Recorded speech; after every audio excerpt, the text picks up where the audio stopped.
Hello friends, how are you? It's Nduta again. Thank you so much for being here. Thank you for your contribution. Thank you for all the new subscribers. Karibu sana. I realized that in all these videos, I didn't continue from where I had stopped. We had reached where we reached Canada and the kids got into school and they did well for that year. And Michael joined his father's college, but not before we all went to Florida together. If you watched the second video, I talked about how we couldn't apply for the US visas while in Kenya because something had been seen in Tamua's lungs, and the Canadian Immigration Department, or whoever was assessing the results, decided it was nothing. Yeah, they concluded it's nothing, and so we passed our medicals and we went to Canada. We stayed for a year.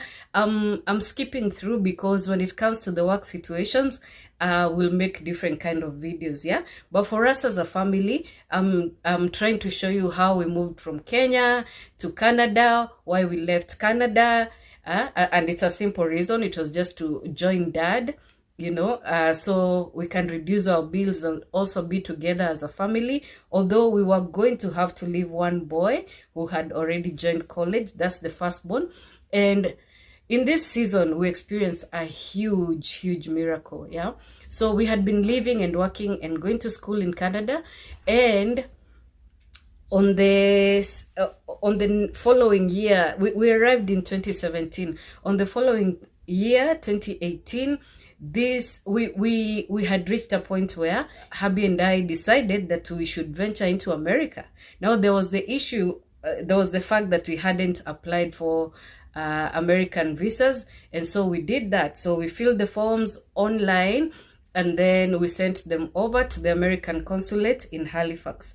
This thing happened. So when you're doing that from a different province, you send in your forms, yeah, and you send in your address, and so they give you a date, or you select a date actually on the website when you can go and do the interviews.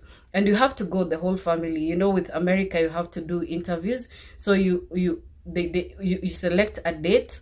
They usually do these interviews on Tuesdays and Thursdays, right? So you select a date, and then once you go for the interview, you will go back home, and then with the address that you gave them, they will send your passports with or without the visa, depending on if they approve. Cool?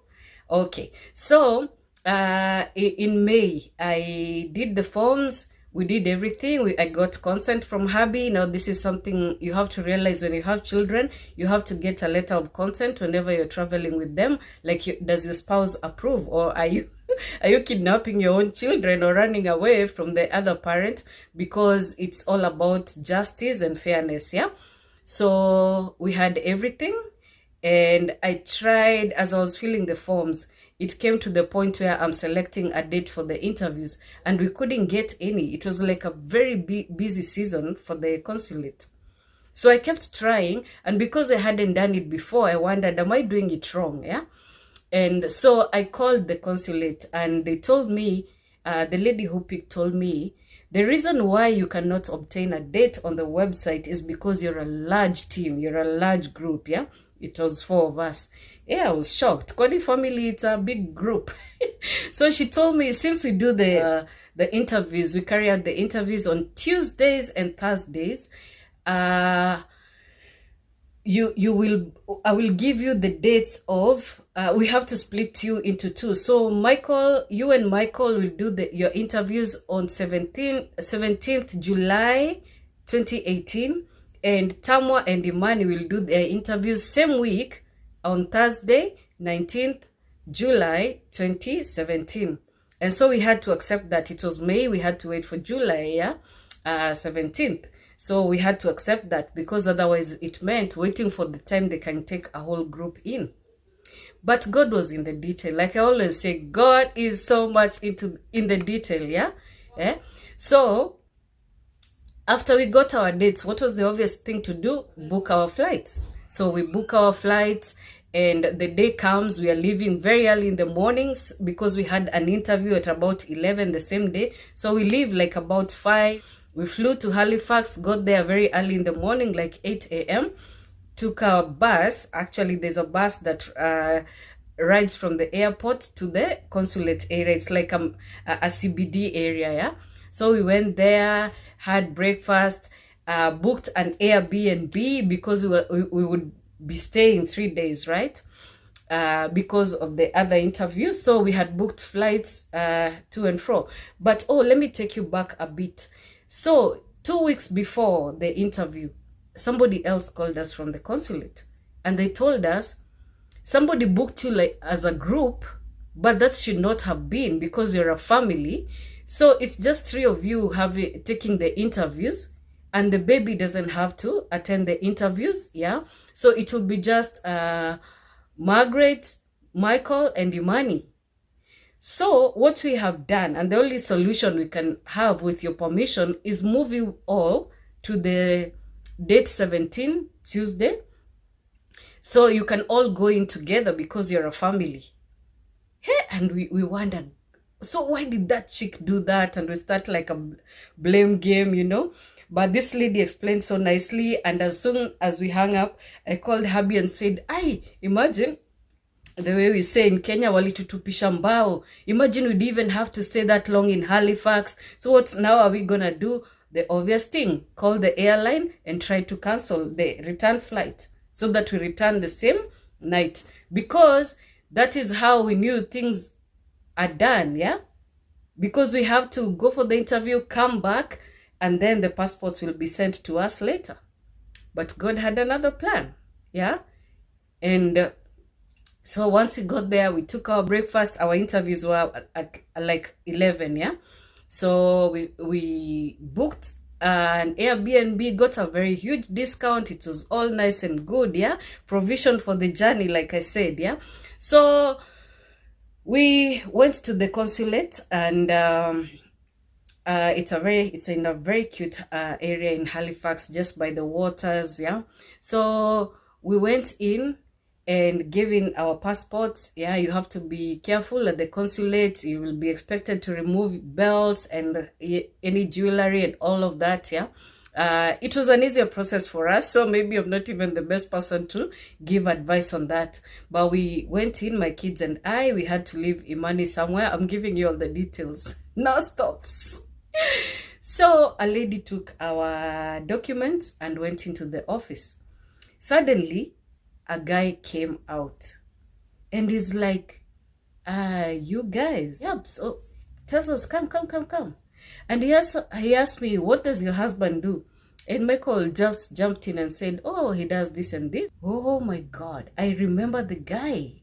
And let me tell you, the last time that he had to send his passport, he was not even required to go to the embassy. So this guy was remembering him from a previous time. Favor, that Abrahamic thing, your generations will go before you. God will cause them that to happen so that you may receive favor, okay? So not everyone is for you, but those who are for you will open major doors for you, okay? So he says, so it seems like you just came in July and the guy had left in April. When have you ever spent time together as a family? And we all got so sad. You know, the way when you see somebody is relating, you're like, oh my God, it has been like this. And he says, you guys should not be apart anymore. Yeah? So I'm going to give you the visas. Are you going to be around the city tomorrow? Do you see? Do you get it? Did you catch it? God caused us to have to stay in the city. Yeah, I think I skipped where I called the airline and they said they would charge us $100 each for canceling. And so we were like, no, we are cool.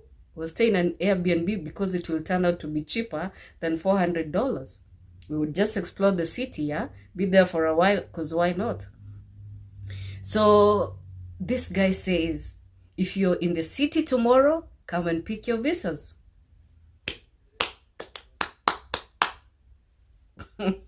This is where I get dramatic.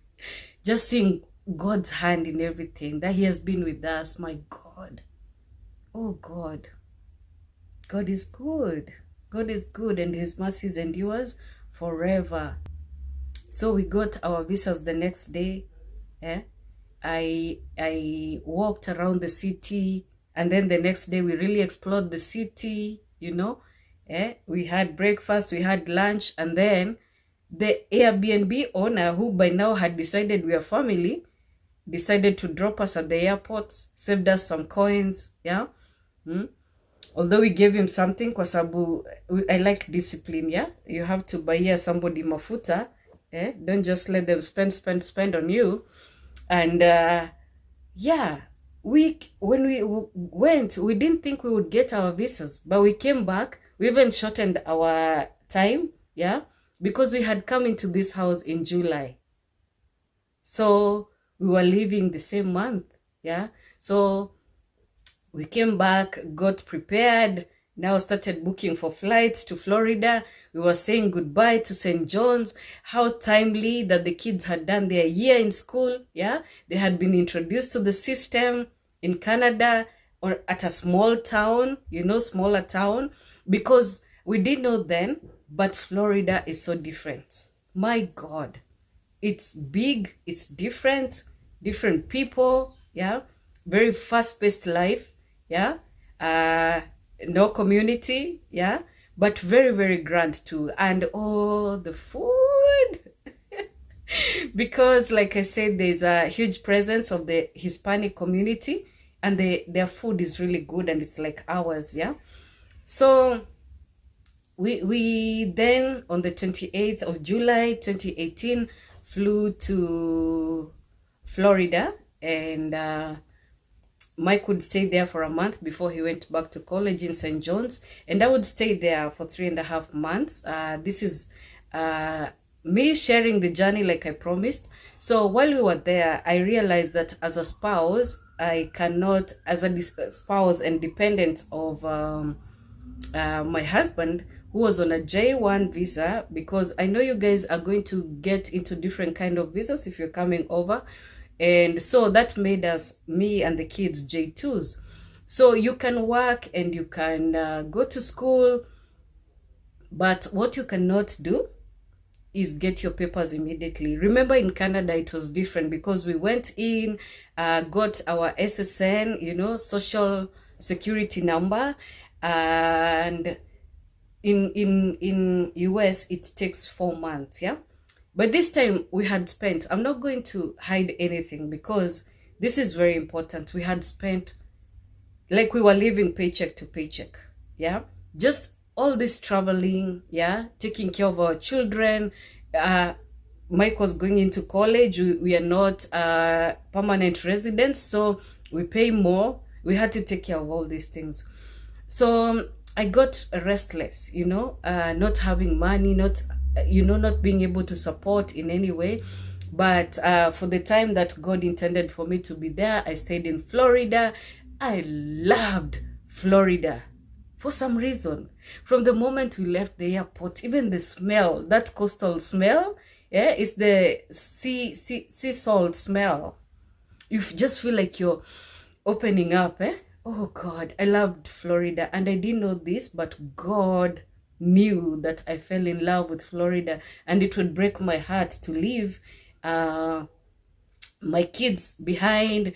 Actually, we arrived on a Saturday. It was a Saturday when we arrived at midnight the next morning, because we used to live in a gated community too, and just at the entrance there was a church.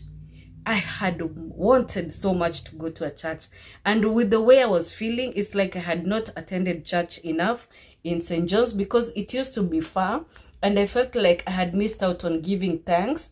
But with all the fighting I had to do, it would be a conflict to be in a season of Thanksgiving. So I realized that this is the time God was now awakening my Thanksgiving spirit, you know. So the next morning, to church. And the church was nice and small. It was called Awake Church. And let me tell you what God was doing, because I'm sharing all these details because I find that people who are very spiritual will see this and they will need it.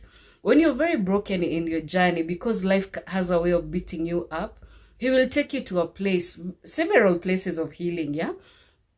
And this church, just the way this pastor used to teach, it was the simplest way of teaching. It's like being in Sunday school. And I'm not saying he was teaching as if he's teaching kids, but he was explaining the Bible so well, you know, and he was teaching mostly from the New Testament, and I could just feel my heart getting full. When I went back home, I said, oh my God, I feel like I've been treated like a baby.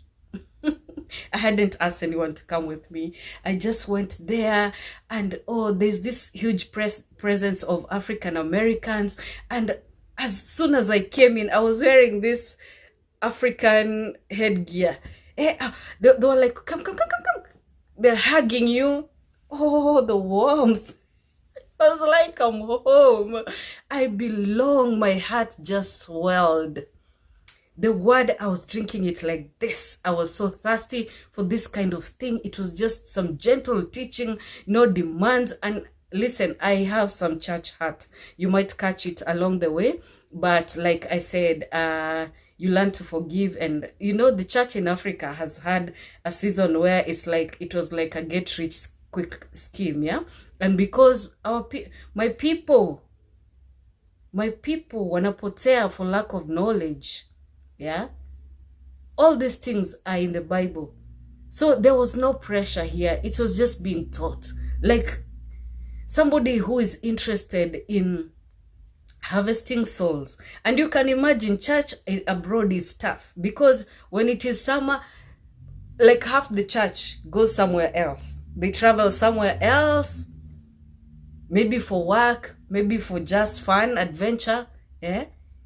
So you never keep the membership going because hakuna watu, just a few people. Now, the wife of the pastor used to be the worship leader. Oh my God. That lady was gifted. And by now you can tell I love music too much. So it was a healing season, and God was very intentional about it. And it wasn't forever. For 3.5 months, I was just getting this kind of healing, living bread, living word.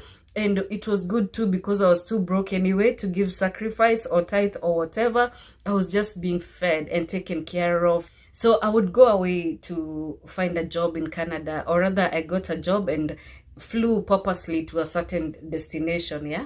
And I had booked a room, of course. So the situation is like, you know, the way people live coploti, yeah? So there are different rooms, and then there's shared facility. So you'll share a kitchen and the washrooms. So it was that kind of a situation. And that is how hubby had lived all through while in Canada, eh? Yani, some kings just deserve a good life, eh? When they come to that place. So he had made a lot of sacrifices, and then here I was now walking in his footsteps again. I think God was very intentional in showing me the kind of pain that this guy had gone through as a bridge for us and for the family, yeah? So I don't take anything for granted, yeah? And also, the way I see it, it's like God was also showing him. Granted, it was just 2 kids, but it's like he was taking him through what I went through, being a parent to these children, yeah? And I can tell you, for both of us, I could see it wasn't easy. It wasn't easy for me to live a spinster life. It wasn't easy for him to be a mother. Do you know, I realized the good cop, the parent who is the good cop, they never have to worry because somebody else is doing all the shouting, yeah? And all the bad cop stuff, eh? So like this now was him being the mom, falling into the role, having to dwell in small things like kupika. Have you guys showered? What have you been doing since you left school, eh? Have you done your homework? Ulikuwa ukizuba kufanya nini? Or I have to take your games away, that kind of situation, yeah? And for me, I had to adjust to being away from the family. And at this time, I didn't even know how long I would have to stay away, but I just needed an income so I could also help with Mike's accommodation, yeah, because as it seems, it's like Mike was not getting a job fast, so we had to help with his accommodation, pocket money, and this is not easy. It's not easy. So, but at least the burden was off Mfalme's shoulders, so I could at least pay for our rooms, Mike and I, and eventually, actually, we'll get to that. But this thing happened, yeah. I will tell you about the miracles along the way, because so you can catch them. Nobody told me, and I know you'll catch them even if I don't share. But one time, we realized later that there was a mistake on our passports, because hubby's documents were supposed to expire in April, but it's like the person who did them gave him up to March. This was the second year he was about to now finish his postdoc program. So one day I'm walking to work. This is how God works. You can dispute this, but this is how God works. I'm having to explain the spiritual, which is very contentional.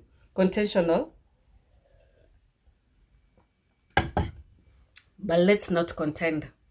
I'm walking to work because I used to live in a place where it's a walking distance to the McDonald's I used to work at, yeah? And I hear the voice of God telling me, because by now I knew the voice of God when he spoke directly, when I saw visions, when I smelled things, I would just go alert, yeah? When I dreamt dreams, you know, when I was directed to a word, I hear, go home. I'm walking to work, I hear, go home. And I realized immediately, I'm not being asked to go home. I could never tell, like I was thinking I'll go visit Florida during Easter. That was in April. So I went to work, and I asked, and then later in the evening I told my husband, I felt God's voice telling me to come home and visit. It was clear I wasn't coming to stay. I was just coming to visit. I knew I would be going back and forth a lot, yeah, because I was across the border. And he says, oh wow, it would be such a relief. Ebu cheki passport yako. I do not know where that came from. So we check our passports, and he gets shocked. He goes and looks at his papers, and just like he had seen in the passport, the stamp was reading, it's expiring in March and not April. So he says, oh my God, you can't even come in Easter. The visa will have expired. You have to come as soon as possible. And then he had now to go to work the next day and say, and you know, just correct that mistake so he could have an additional month so that he doesn't miss that month payment, you know. And also he of course, he had to organize himself before he left the city, the state of Florida, because by now his job was coming to an end, his 2-year program, and by then he had got this job in Massachusetts. Now you see how it all came to be. And then another funny thing, at that very week, because now I was left to organize when I would find time to go. So I went and talked to my manager and told him I need some time away. But before then, you can give me all the hours you need to give me so I can make some money, and also I can make up for the time I will be away. It has to be like an immediate thing. So my manager was cool, yeah. He's still the one who gave me the job opportunity. I remember him so fondly. And he used to really protect me because that place was not for me. So he comes with a schedule and tells me, Margaret, can you work all these hours? It was like about 70 hours in that week. I said, yeah. Funny thing, Mfalme had also like bought tickets for Mike to come in for a winter break. Here they get like a week of winter break. So it was just a coincidence that we were all coming at the same time, yeah. But something weird happened. I could not get flights until Monday. That was after Mike now, because when I had Mike was coming, I was like, oh good, then we can spend the Sunday together, visit church together as a family. Oh, that church. Anyway, so I couldn't get a flight for that particular Friday. I don't remember the date, but it was a peculiar date. So if I tried, I can remember, but let's continue. So I got a flight for Monday. Yeah. So I worked. I would come to work at night 10 and work until 3 the next day. Yeah. So I had little time, but yeah, I needed to make the money, and I also needed to make up for the time away, as like I told you. So came the day to travel. I went into the airport and I was told, because you didn't book in online, we sold your ticket. So it seems that you can travel from Toronto to Orlando. That seat is still unoccupied. But from here, somebody sold your ticket because they overbook in case somebody doesn't show up. So I said, it's okay. She said, just go into the airport, go through security. We will wait to see if we'll get space for you.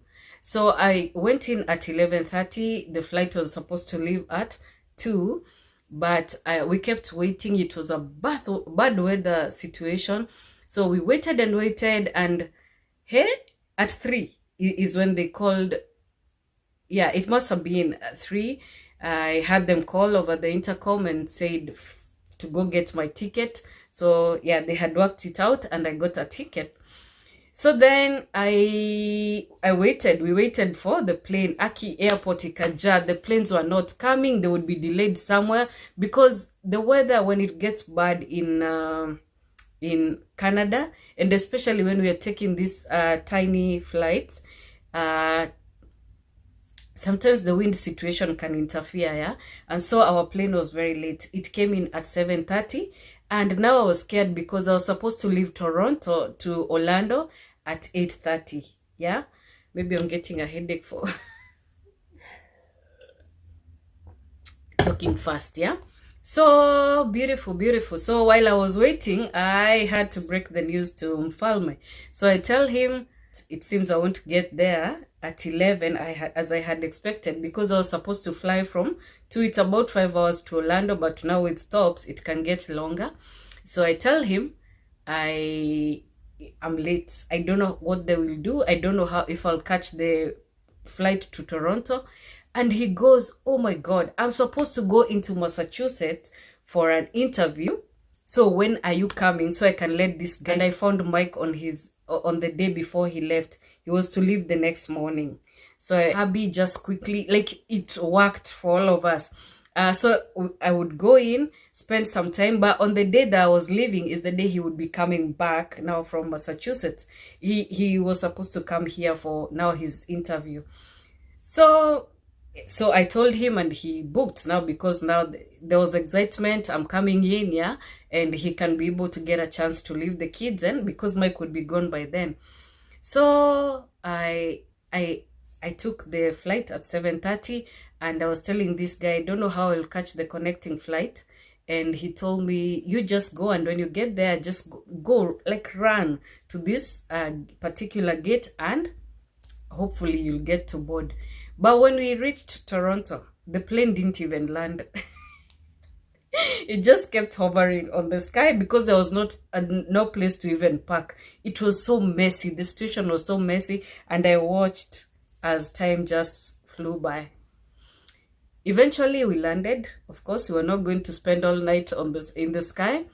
And then actually the hostess announced the people who have a connecting flight get out fast, yeah, before everyone. So everybody was made to sit until the people who had a connecting flight alighted. So mbio, go to the gate, the plane is gone. So I go to the desk. There's a desk now where they sort all those issues. And long story short, they offered me a coupon for a room so I could spend the night there, yeah. So cool, we get out, go to the shuttle, taken to the hotel, given a room. Funny thing, they didn't even offer us supper, but anyway. Yeah, muhimu ni kusafiri. So I get to my room, sleep, and let Mfalme know that we would not be coming. So in the morning, 5 o'clock, we are back at the airport. I took the earliest flight that was leaving around 6 something, around 6:30. So went through customs, everything was smooth. And then we got into this bad, very, very big plane, spacious, you know. And like I told you, Florida was always a special place because you see a lot of Africans, you strike conversations in the plane. Very, very, very, very nice. But this thing happened, and I only came to understand it much later, yeah? And this is in the series of telling you about the miracles you will see when your breakthrough is about to happen. I always say, now this is the reason why I give for this, because the Lord knew how much I loved Florida, and I felt like I was losing a piece of me by living there. And yet God knew that we were not there for a long time.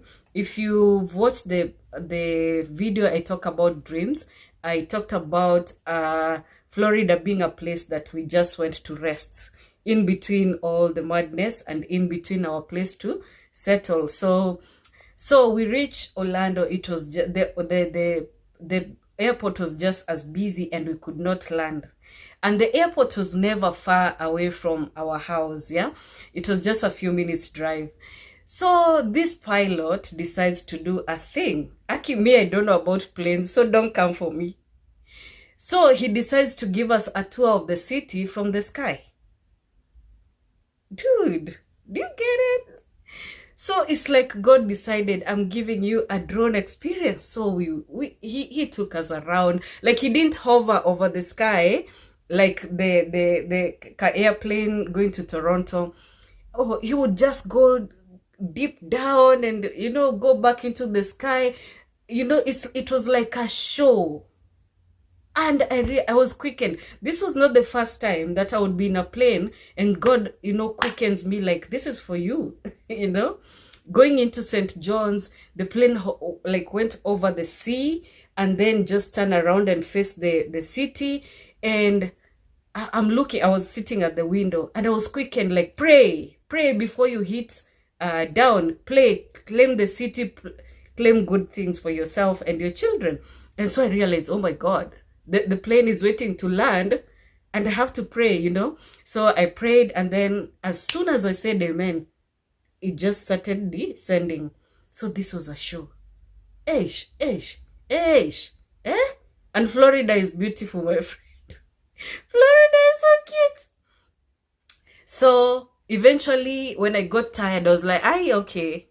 I'm even scared because of the way we are dipping and lifting. So they announced the landing. They had a space suddenly. And so we touched down, go through the airport to the trams. You know, it's big. So you have to take a tram to the arrivals.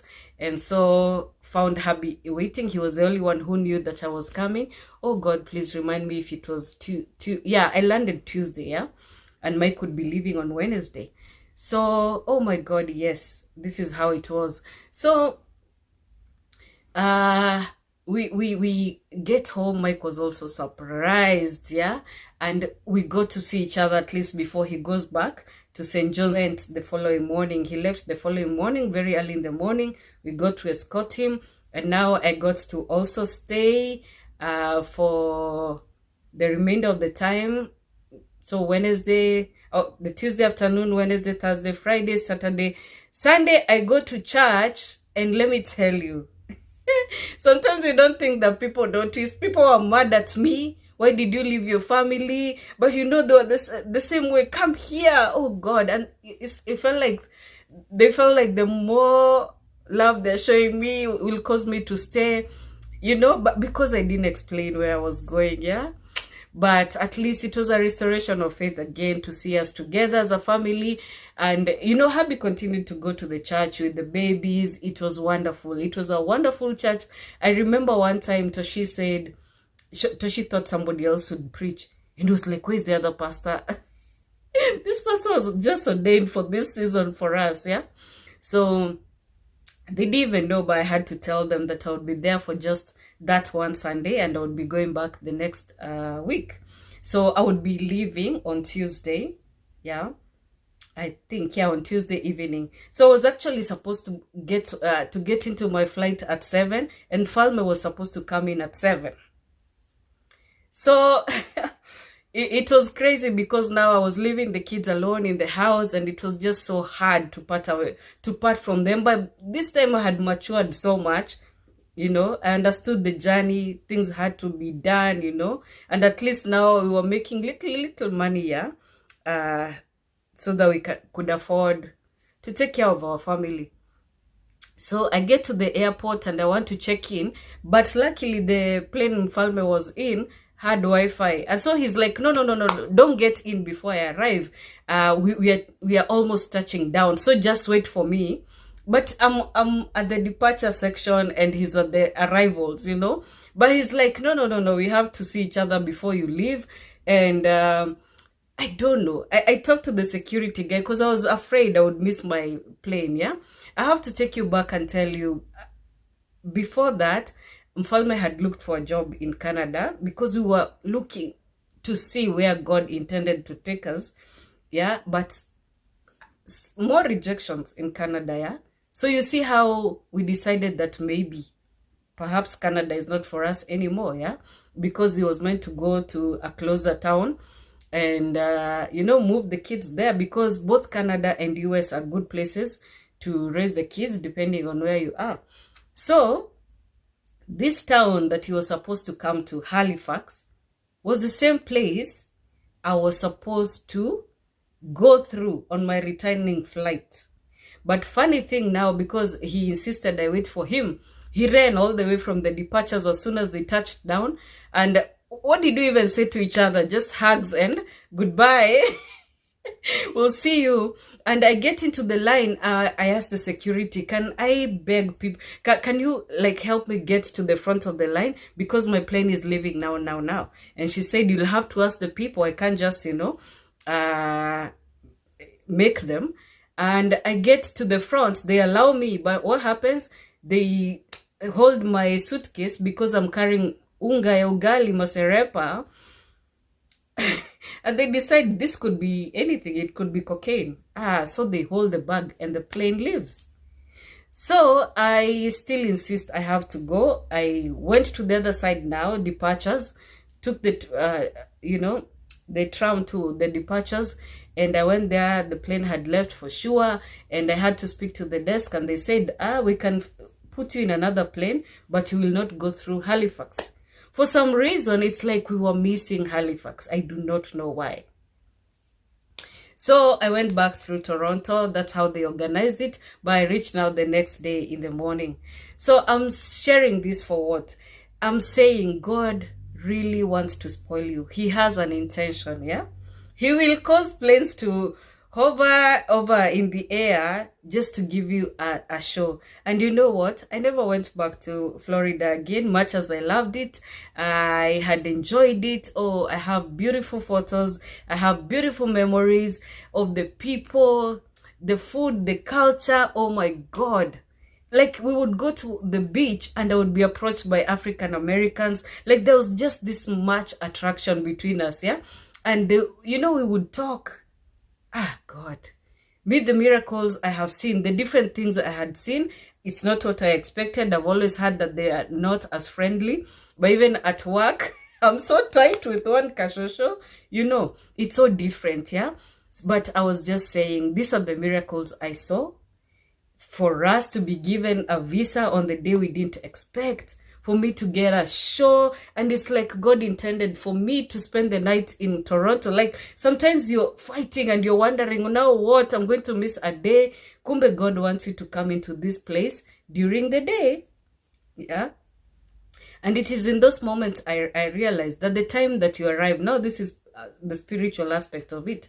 You can arrive somewhere during the day, but you leave at night, and it could mean that you won't go to that place again to dwell. You may ever go as a visit, and don't ask me to clarify this. It was just something that I understood, because even the way I left St. John's, Canada, it's like, I write it in my book. I hope one day that I get to publish this book.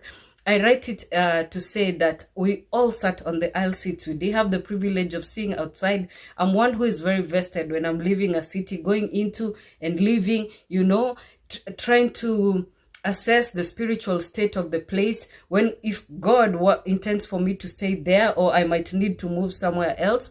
I always try to understand that, because how you will live in a place, you can settle a place, invest, and maybe God doesn't even intend you to stay there. And the culture is, with being abroad, people move a lot through the states. Like people spread news of where things are happening, where people are being paid better, where there's less taxes, but I always say that it would take God for us to move somewhere. So we go where he guides, because God is very much interested in every step that we make. You start a new job, you're given all the documents that your family will need, but our passports, which had been 45 pages, but we stayed in Kenya 7 years, not getting to travel anywhere. So we came in the last 2 years. We came on the 8th year, right? So our passports just had 2 years validity, and you can't even leave Canada to come to America unless you have 6 months worth of time in your passport.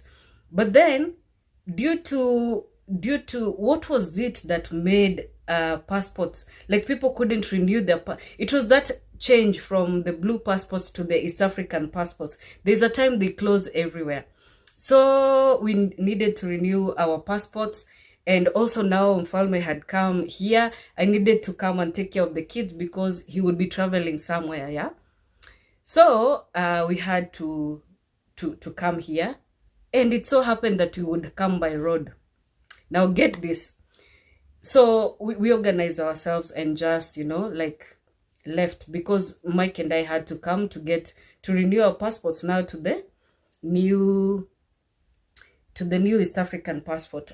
Mfalme decided to come, like he had to come and get us because he had our documents, and we had to use now the status the status we have in the States to cross the border.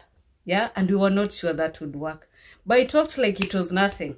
They didn't even care that the passport didn't have time. And I'm not saying that we shouldn't, worry about such things. But it was a situation. We are never indisciplined about the papers we have, We make sure that our papers are up to date, because it is godly to be disciplined and also to respect the law of the land, yeah? But they allowed us to pass because we had new status. And so we came, and it wasn't long before we went to Washington. So that is how we went through Canada, left Canada for Florida. I went back so I could work and make some money, and then we came here. And when we came here, I wasn't sure that this is the place I was gonna stay. God was tricky on that one. So I always say, if you have a question, just ask, don't assume, because we've been trying to settle, we've been trying to take care of the family, finding the perfect balance. And I believe that the time apart also was to help us in settling. And also God was arranging a place where we could all settle as a family, and he chose this place for us. Now, the spiritual state of Worcester, would you like to know? This place for a very long time, and if you read if you check out the history, if you Google the history of Worcester, the biggest population of immigrants is Ghanaian. We are not even mentioned as Kenyans, but there's a huge presence. Now, the thing about having a huge presence of your people is that for people who are very spiritually sensitive, these people, it's like they even things out for you spiritually. So you'll be able to settle more easily in a place just because your people have been there. Roho wa hado how. I know Gikuyus know this. Yeah, there's a place you can go and never ever be comfortable. Yeah, because it has not been spiritually diluted. There are people who are sent ahead to fight giants. Not everybody can. I understand now in my journey that there's no way God would have sent me to do the journey that Mfalme did before us. I was not meant to be the bridge, But the task that God gave me, it's because he knew I would be able to handle that, And you see now, for a time, it's like our roles were exchanged. But because I wasn't that strong, God didn't let it go for a long time. Although when I came here, I didn't even know if I was going to stay. And I would later come to understand that him picking us by road now was introducing the aspect of us now being local. We were no longer coming in from the sky, meaning wewe ni mgeni, you know. So we were local. We could travel by road. I hope you get this, because it's something that, like, it's easy to miss it, so it can raise argument, but that is how I understood it. And this was explained to me one day when I'm cooking chapati, because I was really meditating on my journey, and I realized that coming in through road was making, now that meant sisi ni wenyeji, you know. And I thank God because we have settled. Yeah, I hope that this now brings the end to us sharing our story, you know, me sharing our story of how we came to settle in Massachusetts. There's so much more to share, but I really want to come to the place where it's all about you guys, that I'm able to guide you, but see the miracles. And I tell you, check Kikuyu Diaspora TV. You will see the story of so many people, how they settled, the miracles they saw, people who came here with nothing, people who had sacrificed so much, and they've come and they've built themselves, you know. Some have businesses, some work, most people work in the hospitals, and they're doing good, you know. Yeah, it is in this place where Gekoyos have brought me maize and doma and nyeni, you know. Very, very good. Our people are really good. But when you do come here, do not take advantage of anyone. Please, please, do not overstay in anybody's house, you know. And I'm speaking on their behalf, because myself, I can't even host, you know, on the where I am. But eventually, yeah, when we do get there. So there is a reason for everything. I'm sure there's a reason of where we are at the time. Being with the visas we have, of course, that makes things more pricey, because we have to pay for insurance and all of that. I think when you come as a GC, you get Medicare and such things. Yeah, there's some ease, you know. So there's provision for everybody. But like I said, you will make it either way. Yeah. So I hope that brings it to the end. And I will say, according to Deuteronomy, our shoes did not tear, and our clothes didn't I mean, our shoes did not wear out, and our clothes did not tear, you know. If you think back to the time where we thought we would not get even the Canadian visa because of what was seen in Tamo's lungs. I remember reading the word. I never like to leave a video without sharing a word. Isaiah 66:9, and it says, Do I bring to the moment of birth and not give delivery, says the Lord? Do I close up the womb when I bring to delivery, says your God? He cannot do that. When the moment is right, he will make all things beautiful. Tusome hapo. This would be 60 and 22, I guess. The least of you will become 1,000. The smallest a mighty nation. I am the Lord. In its time, I will do this swiftly. He is God. It will take. Thank you so much for listening once again. Thank you for the subscription. Thank you. I know you're sharing with your friends, and that's why we are getting all these new subscriptions. Please keep them coming. God bless you and lift you and make your journey bearable. Yeah. Okay, Baraka, and let's see you on the next one.